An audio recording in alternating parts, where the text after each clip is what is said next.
Students, आज के इस वीडियो के अंदर हम लोग प्रैक्टिस करेंगे most important MCQs for jurisprudence and international law for CVT LMPG 2026। अभी हुआ क्या कि लास्ट में कल अभी थोड़ा सा मैं बिजी था, प्लस थोड़े तबियत में ठीक जिस वजह से जो लाइव सेशन था मैंने उसके लिए बोला था कि आज ये 11 बजे होगा, नहीं हो पाया, तो इसलिए मैंने ये वीडियो आपके लिए मैं लेके आया हूँ। यहाँ पे मैं आप लोगों को बेसिकली करूंगा ये कि प्रैक्टिस करने के लिए मैं आपके लिए एमसीक्यू को पहले समझा दूंगा, उसके बाद मैं आप लोगों को कहूंगा कि हाँ भाई वीडियो आप लोग प्लीज पॉज करिए, सॉल्व करिए और अपना स्कोर कार्ड मेंटेन रखिए कि भाई आप अगर जैसे मान लीजिए 10 एमसीक्यू हम लोग यहाँ पे भी सॉल्व कर रहे हैं तो उसमें आप कितना सॉल्व करते जा रहे हो। आप लोग मुझे कमेंट्स जरूर नीचे बताइएगा कि सर मेरे 10 में से 8, 10 में से 6 या 10 में से 10 जितने सही हुए वो हम देखेंगे, और हर जो कमेंट आएगा उसमें मैं खुद पर्सनली रिप्लाई भी करूंगा। तो आप लोग को ये नहीं रहेगा कि सर आप वीडियो डाल रहे हो, लाइव सेशन आपने नहीं लिया, बिकॉज लाइव सेशन में क्या होता है थोड़ा सा टाइम ज्यादा लगता है, प्लस स्टूडेंट्स को प्रैक्टिस करने में भी दिक्कत आती है, बिकॉज मैं आपके डाउट्स भी लेता हूँ, 50 चीजें करता हूँ, तो वो होता है, इसलिए वीडियो थोड़ा सा बेटर एक फॉर्मेट है। तो वीडियो फॉर्मेट में आज हम लोग कर रहे हैं, तो इसके लिए प्लीज चैनल को भी सब्सक्राइब जरूर करिएगा, बिकॉज हम लोग यहाँ पे एक डेली बेसिस पर लाइव सेशंस और वीडियोस वगैरह यहाँ पे कर रहे हैं।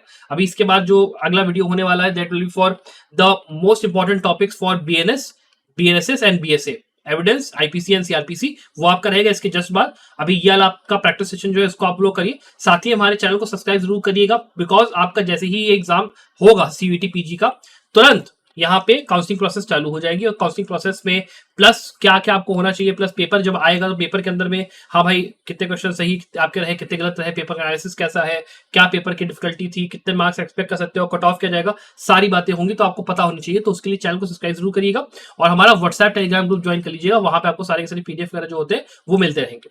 अब चलिए शुरू करते हैं हमारे पहले क्वेश्चन के साथ में। आपका जो पहला क्वेश्चन है ये स्कूल्स ऑफ थॉट पे बेस्ड है, ज्यूरिस्प्रूडेंस के ऊपर, ये काफी अच्छा क्वेश्चन है। बेसिकली पूछा ये गया है कि आपको इवेलुएट करना है स्टेटमेंट्स को रिगार्डिंग ज्यूरिस्प्रूडेंशियल स्कूल्स। इसमें पहला आपका जो स्टेटमेंट है वो ये कहते हैं कि जो एनालिटिकल पॉजिटिविज्म होता है उसको कंसीडर किया जाता है एज अ लॉ कि वो ऑट टू बी है, ठीक है, it is ought to be, it is just said, इसमें कहा जाता है। हिस्टोरिकल स्कूल में क्या कहा जाता है, जो कि सेवग्नी के द्वारा लेड है, उसमें ये कहा जाता है कि जो लॉ होता है इट इज अ बेसिकली जो लोक चेतना होती है वो जीस्ट, ये उसका एक प्रोडक्ट है, collective spirit of the people, ये उसका प्रोडक्ट। तीसरा हमारा स्टेटमेंट कहता है कि देखिए सोशियोलॉजिकल ज्यूरिस्प्रूडेंस जो होती है स्पेसिफिकली जो रुस्को पाउंड की थ्योरी के ऊपर बेस्ड है, वो कहती है कि लॉ एक टूल होता है सोशल इंजीनियरिंग के लिए। और उसका चौथा स्टेटमेंट ये है कि नेचुरल स्कूल जो थ्योरी है वो ये पॉजिट करता है कि जो ह्यूमन मेड लॉ होता है वो तभी यहाँ पे वैलिड होता है जब वो यूनिवर्सल मोरल प्रिंसिपल्स के ऊपर कंफर्म करता है, उन पर वर्क करता है। अब आपके पास यहाँ पे 4 ऑप्शन है, जहां पे ये कहा गया है कि यहाँ पे ऑप्शन 1 और 2 ट्रू है, और यहाँ पे 3 और 4 ट्रू नहीं है, फॉल्स है। 1, 2, 3 यहाँ पे ट्रू है, 1 फॉल्स है, सारे के सारे ट्रू है, या केवल 2 यहाँ पे ट्रू है। अब आप लोग प्लीज एक काम करिए, वीडियो को यहाँ पे अभी पॉज कर दीजिए और आप लोग का जो आंसर है उसको आप लोग नोट कर लीजिए एक अपने पेपर पे किसी पे भी, और मुझे कमेंट्स में आप लोग पूरा बताओगे आंसर आपने क्या दिया, स्कोर कार्ड आपका क्या था। प्रॉमिस करिए आप लोग चीटिंग नहीं करोगे, तो प्लीज अभी वीडियो को पॉज करके इसको सॉल्व करिए। अब आई होप आप लोगों ने अब वीडियो को रिज्यूम कर दिया होगा। मैं इसके लिए आपका जो सोल्यूशन होता है वो मैं आपको बताने जा रहा हूँ। अब यहाँ पे अगर हम लोग आंसर की देखिए बात कर रहे हैं तो आपका सही आंसर है यहाँ पे स्टूडेंट्स बी, मतलब आपका स्टेटमेंट नंबर 2, 3 और 4 एकदम सही है, उसमें कोई दिक्कत नहीं है। बस स्टेटमेंट नंबर 1 आपका जो है एनालिटिकल पॉजिटिविज्म, जब इसमें हम लोग बात करते हैं तो देखिए आपका जो इसमें लॉ होता है उसको हम लोग बात करते हैं एज इट इज, ठीक है, लॉ टू बी होता है, लॉ एज इट इज माना जाता है कि वो है। और जो आपकी लॉ और टू बी वाला फॉर्म है वो आपका बेंथम का जो आपका बात करोगे स्कूल है उसके कहीं ना कहीं व्यू में आता है। तो ये आपका जो स्टेटमेंट है वहां पे 2, 3, 4 सही है, 1 आपका यहाँ पे फॉल्स है। अब अगले क्वेश्चन पे आते हैं। अगला क्वेश्चन आपका बात करता है पॉजिटिविज्म के मतलब एवोल्यूशन के लिए, कि आपको यहाँ पे जो जूरिस्ट है उनको क्रोनोलॉजिकल ऑर्डर में बैठाना है भाई। सबसे पहले एचले हार्ट आया आपका कंसेप्ट ऑफ लॉ लेके, जेरेमी बेंथम आया आपका लिमिट्स ऑफ ज्यूरिस्प्रूडेंस जो थी उनको डिफाइन करा, उसके बाद जॉन ऑस्टिन आए प्रोविंस ऑफ ज्यूरिस्प्रूडेंस डिटरमाइन, उन्होंने वो बुक लिखी, और उसके बाद हांस केंसल आए प्योर थ्योरी ऑफ लॉ। अब आप ये बताइए कि भाई यहाँ पे क्रोनोलॉजी कौन सी सही होगी, ए सही है, बी सही है, सी सही है, डी सही है। वीडियो को पॉज कर दीजिए और अपने आंसर्स को यहाँ पे वो करिए। अब यहाँ पे अगर आपने आंसर अपना वो हो तो आपका देखिए आंसर यहाँ पे है ए। यहाँ पे सबसे पहले नंबर 2 यानी कि जेरेमी बेंथम यहाँ पे आए थे, फिर नंबर 3 यहाँ पे जॉन ऑस्टिन आए, फिर नंबर 4 यहाँ पे हांस केल्सर, और फिर नंबर 1 यहाँ पे एचले हार्ट ने अपनी जो वो थी वो लिखी थी, थ्योरी दी थी। अब स्टूडेंट्स अगले क्वेश्चन पे आने से पहले मैं आपसे छोटी सी बात कहना चाहूंगा कि देखिए आप लोग तैयारी कर रहे हो, अभी इस एग्जाम के लिए करीब 7 से लेकर 8 दिन रह गए हैं, और अभी आपको ये डाउट आ रहा होगा कि सर हमारे पास अगर एक ऐसा रिसोर्स हो जहां पे हम तैयारी बढ़िया से कर सके, हमारे कुछ सब्जेक्ट्स मान लो बचे हुए, मान लो 4 या 5 या 10 सब्जेक्ट जितने आपके बचे, उनको आप जाओ एमसीक्यू फॉर्मेट में बढ़िया लगा के उसी से सॉल्व कर सको, पूरा उसी में आपका रिवाइज हो जाए एक बार में, तो आप एक बार हमारा छोटा सा कोर्स है 899 का complete mock test series plus question bank का, इसको आप देख लो। 50 full mocks along with 5000 questions का पूरा क्वेश्चन बैंक। ऑल्दो पूरा नहीं लगा पाओगे, लेकिन फ्यूचर एग्जाम्स में भी आपको काम आएगा। 2 महीने के लिए आपका ये पैक मतलब वैलिड भी है। साथ में आपको सारे क्वेश्चन बैंक्स हर सब्जेक्ट को रिवाइज करने के लिए बहुत बढ़िया रहता है। PYQ सब कुछ रहता है। तो अगर आप एनरोल करने का मन है, एक बार इसको आप चेकआउट कर सकते हो, बहुत ही बेहतरीन कोर्स है। और इसके चलिए हम लोग अपने अगले क्वेश्चन के ऊपर आ जाते हैं। देखिए आपका अगला जो क्वेश्चन है वो आपका है एक इलस्ट्रेशन बेस्ड, जिसमें आप बेसिकली समझिए एक्स एक महाशय है जिनके पास एक पीस ऑफ लैंड है, और वो ये कहते हैं कि भैया ये जो वाई है वो चाहते हैं कि वो मेन रोड तक पहुंच सके हमारे जो लैंड है उसको क्रॉस करके, और वाई का ये कहना है कि ये भाई हमारा राइट है। अब आपको ये क्लासिफाई करना है, आपको ये बताना है कि जो वाई भाई साहब का राइट है एक्स की लैंड के थ्रू होके जाने का, ये किस तरीके का राइट है। Right in प्रॉपर्टिया, right in Elina, personal right या इम्परफेक्ट राइट, आप ये बता दो। पॉज करके वीडियो आप लोग आंसर अपना बता दो। अब आप लोगों ने अपना आंसर कर लिया होगा तो देखिए इसका जो राइट आंसर है वो है आपका बी, राइट इन एलिना, बिकॉज आप किसी और पर्सन की लैंड से होकर यहाँ पे गुजर रहे हो, तो इसलिए बी आपका करेक्ट आंसर है। अब अगले क्वेश्चन पे हम लोग आते हैं। अगला क्वेश्चन आपका है कि भाई देखो, अगर हम लोग कंसिडर करते हैं इन सारे के सारे मैटर्स को, सारी सारी चीजों को, तो जो लीगल पर्सन होते हैं उनको हम क्या मानेंगे जूरिस्प्रूडेंस के अंदर, कौन कौन अपने लीगल पर्सन होगा। एक डेड इंसान क्या लीगल पर्सन है, एक अनबॉर्न चाइल्ड इन्वेंचर सामने का जो कंसेप्ट आता है टीपीए के अंदर, उसके हिसाब से भी अगर आप जाओगे देखोगे क्या एक अनबॉर्न चाइल्ड एक प्रॉपर्टी सेक्शन के मैटर में होता है यहाँ पे लीगल पर्सन या नहीं। एक आइडल जो होता है टेम्पल में इन द हिंदू लॉ, क्या वो एक लीगल पर्सन है या फिर नहीं। और फिर एक कॉर्पोरेट एग्रीगेट जो आपका होता है, क्या वो एक लीगल पर्सन है या फिर नहीं। अब आप ये बता दीजिए कि इन चार में 1 या 4, 2, 3, 4, 2 या 4 या फिर ऑल ऑफ द अबव, इसमें से कौन कौन बंदा लीगल पर्सन से, इसको आप बता दो। आप वीडियो को पॉज करके अभी बता सकते हो। अब वीडियो को आपने मान लीजिए रिज्यूम कर दिया होगा तो मैं आपको इसका आंसर बता देता हूँ। इसका आंसर है आपका बी, 2, 3 एंड 4। बेसिकली आप ये समझ लीजिए कि जो डेडमैन होता है ऑब्वियसली बात है भाई वो लीगल पर्सन नहीं होगा, बिकॉज उसकी डेथ हो चुकी है। उसके बाद जो उसके जितने भी आपके इनहेरिटेंस वाले बंदे हैं जो कि उसके प्रॉपर्टी को इनहेरिट करेंगे, उसमें आपको पता है हिंदू सेक्शन एक्ट में क्लास 1, क्लास 2, क्लास 3 इयर्स होता है बाकी चीजें, तो वो लीगल पर्सन नहीं होता। लेकिन बाकी आपका अनबॉर्न चाइल्ड, आइडल जो होती है एक हिंदू टेम्पल में, और आपका कॉर्पोरेट एग्रीगेट, ये तीनों ही आपके होते हैं लीगल पर्सन। तो आपका 2, 3, 4 एक करेक्ट आंसर आपका रहेगा। लेकिन इसके अलावा स्टूडेंट्स मैं अगर आपसे एक और बात कहूँ, आप तैयारी तो कर रहे हो, क्वेश्चन वगैरह आप सॉल्व कर रहे हो, आपको सीरीज मान लो अच्छी लग रही है, आप ये चाह रहे हो कि सर सीवीटी के बाद भी हमें ये नहीं पता कि हमारा होगा क्या, बिकॉज ये एग्जाम देने के बावजूद भी मान लो अब आपका नहीं अच्छा गया तो आप कोशिश करोगे कि IIT खड़गपुर हो गया, NISM हो गया, AIT हो गया, और भी आपके बहुत सारे एग्जाम्स, उन सबकी हमें तैयारी बढ़िया से करनी है। तो उसके लिए आप हमारा एक बार कोर्स ये बार चेकआउट कर सकते हो। इसके अंदर क्या रहता है, कोर्स का जो प्राइस है आपका केवल 2499 में भी ये कोर्स अवेलेबल है। 5 महीने के लिए आपका ये यहाँ पे हम लोगों ने इसकी सबसे वैलिडिटी कर दी है। आपका CVT, IIT Kharagpur, ILI, JMI, AMU, NISM, LU Delhi, Aligarh Muslim University हो गया, फिर आपका समझ लीजिए इलाहाबाद यूनिवर्सिटी, ये सारे एग्जाम्स का कवरेज एक ही 2499 कोर्स में आपका हो जाता है। और आपको बहुत आराम से हर चीज की मेंटरशिप और सब कुछ यहाँ पे एक ही कोर्स में मिल जाती है। तो अगर आपको एनरोल करने का मन है 5000 क्वेश्चन बैंक्स के साथ में, तो आप इसको चेकआउट एक बार जरूर करो, बिकॉज CVT एग्जाम का भी 8 दिन के हिसाब से कोई ज्यादा भरोसा नहीं है। अब आ जाते हैं हम लोग क्वेश्चन नंबर 5 के ऊपर। इलस्ट्रेशन बेस आपका क्वेश्चन है। ठीक है, 5 एक्सप्लोरर्स थे जो कि एक केव के अंदर में फंस गए, ट्रैप हो गए। अब उनको सर्वाइव करने के लिए क्या करना पड़ा, एक मेंबर को उठा के उन्होंने जान से मार के उनको अपना कैनिबलाइज कर दिया, उनको खा गए। रेस्क्यू करने के बाद क्या किया गया, उनको मर्डर के वहां पे आरोप लगाया, मर्डर का चार्ज उन पे लगाया गया।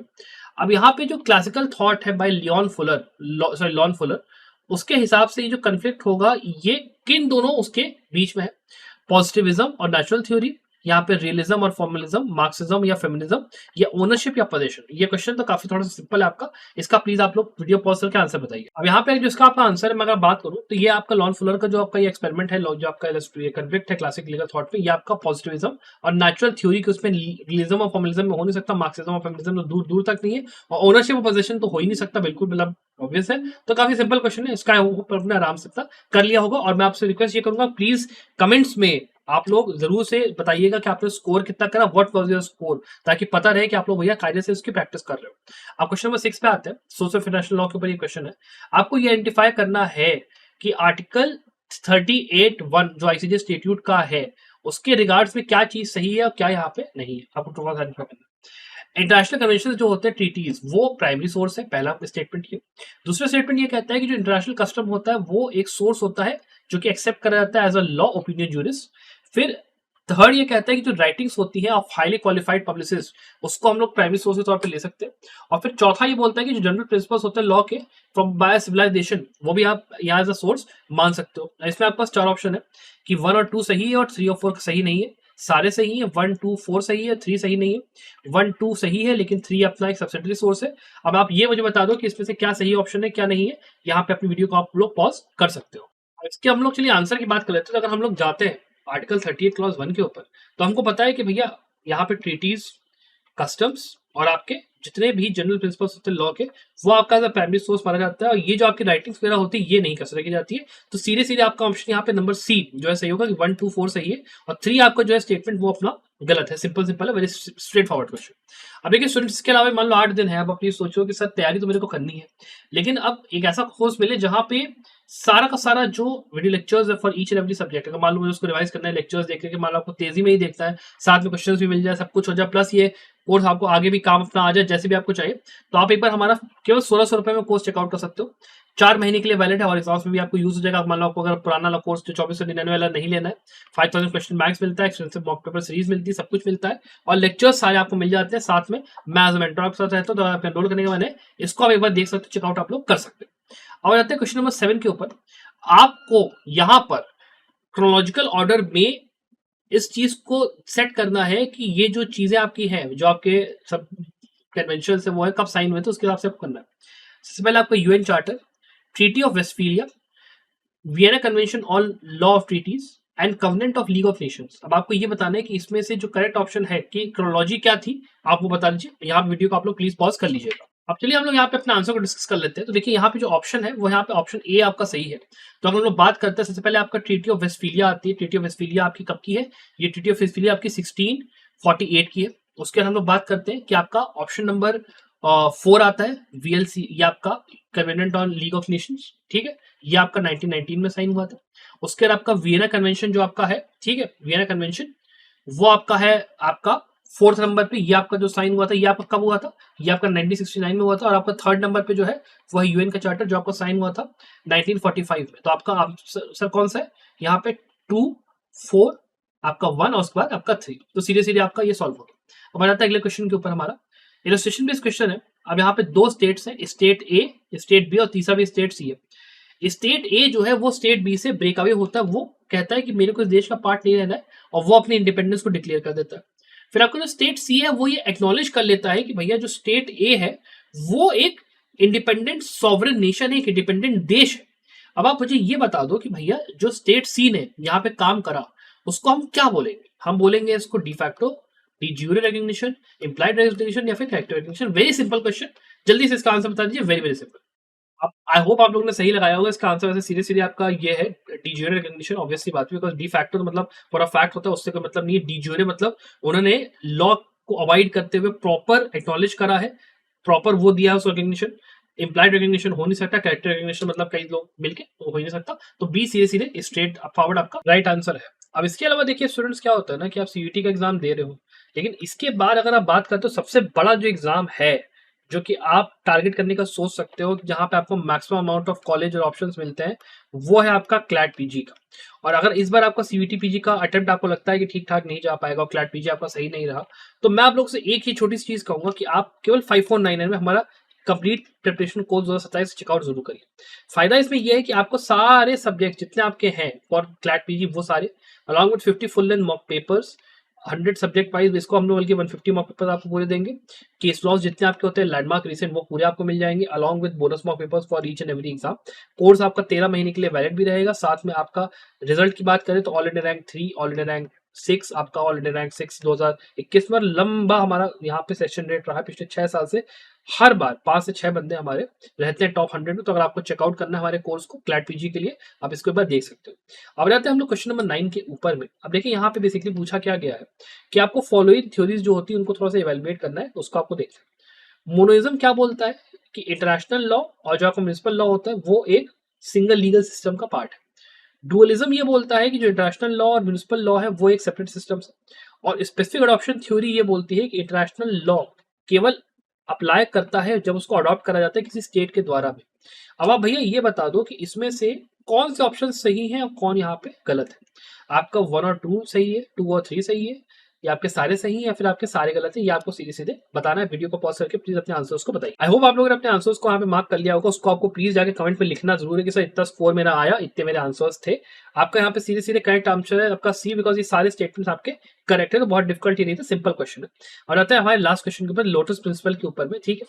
यहाँ पे इलस्ट्रेशन बेसिकली ये बोलता है कि एक फ्रेंच शिप है भाई और एक आपका टर्किश शिप है। ये शिप और ये शिप में भैया हो गई क्या, कोलिजन हो गई, भिड़ंत हो गई हाई सीज के ऊपर में, मतलब एकदम इंटरनेशनल पे। उसके अलावा फिर इसमें क्या हुआ कि तुर्की ने उठा के फ्रेंच ऑफिसर को यहाँ पे प्रोसिक्यूट करा नेग्लिजेंस के लिए, कि भैया आपका जो जहाज था, जो फ्रेंच ऑफिसर चला रहा था, आपने गलत तरीके से उसको हमारे उसमें भेड़ दिया, आपने नेग्लिजेंस करा। तुर्की ने उसको गिरफ्तार करके अपने यहाँ बुलाकर उसको प्रोसिक्यूट करा। अब फ्रांस ने इस चीज को ऑब्जेक्ट करा और यहाँ पर अब ये बताना है आपको कि अगर लेटेस्ट प्रिंसिपल को हम लोग अप्लाई कर रहे हैं तो होगा क्या। यहाँ पे तुर्की पहली बात तो प्रोसिक्यूट कर ही नहीं सकता, बिकॉज ये हाई सीज में मैटर हुआ, इंटरनेशनल वाटर्स में, तो किसी का ये बिलोंग करता ही नहीं, तो वो हो ही नहीं सकता। बी ये कहता है कि जो स्टेट्स हैं वो अपनी जुरिडिक्शन एक्सरसाइज कर सकते हैं unless and until international law चीज को प्रोहिबिट नहीं करता। यहाँ पे सी ऑप्शन ये कहता है कि जो फ्लैग जिस उसका होता है, स्टेट का होता है, उसका जुरिडिक्शन यहाँ पे होता है उसके ऊपर। और लास्ट स्टेटमेंट ये कहते हैं कि जो जुरिडिक्शन होता है वो आपके यूएन सिक्योरिटी काउंसिल के द्वारा डिटरमाइन किया जाएगा। अब आपको ये बताना है कि अकॉर्डिंग टू लोटस प्रिंसिपल यहाँ पे क्या होगा क्या नहीं होगा। वीडियो को पॉज करके सीधे सीधे आप लोग अपना आंसर्स को बता सकते हो। अब आई होप आप लोगों ने अपने आंसर्स को मार्क कर लिया होगा। एक प्लीज ये ध्यान रखिएगा कि आप लोग अपना 10 में से कितने क्वेश्चन सही हुए उसके स्कोर को नीचे कमेंट्स में जरूर मेंशन करें, ताकि और भी स्टूडेंट्स थोड़ा सा मोटिवेट होकर प्रैक्टिस सेशंस को अपना अटेम्प्ट करें। बात करें अगर हम लोग, तो यहाँ पे जो आपका करेक्ट ऑप्शन होगा वो आपका ऑप्शन नंबर बी होगा। यहाँ पे जो केस था आपका सीरीज से आपको पता है, लोटस प्रिंसिपल फ्रांस वर्सेस तुर्की के केस में आपका आया था, एसएस लोटस केस इसका नाम था, ये आपका 1987 का केस है। और इसके अंदर में ये कहा गया था कि जो स्टेट्स होते हैं वो अपने जुरिडिक्शन को एक्सरसाइज कर सकते हैं अनलेस एंड अनटिल जो इंटरनेशनल लॉ है उस चीज को प्रोहिबिट नहीं करता है। स्ट्रेट फॉरवर्ड यहाँ पे प्रिंसिपल इस पर्टिकुलर केस में आया था। अब आई होप आपको ये जो सेशन था ये पसंद आया। इसके लिए जो आपके स्कोर से प्लीज उसको नीचे कमेंट सेक्शन में जरूर बताइए। आई होप कि आपका जो एग्जाम होगा बढ़िया जाएगा। इसके अलावा जो आपका अगला वीडियो है वो आपका इंपॉर्टेंट टॉपिक्स के होगा, बीएनएस बीएनएसएस बीएसए के, उसके लिए प्लीज आप लोग अवेलेबल रहिएगा। Apart from this I wish you the very very best of luck for success.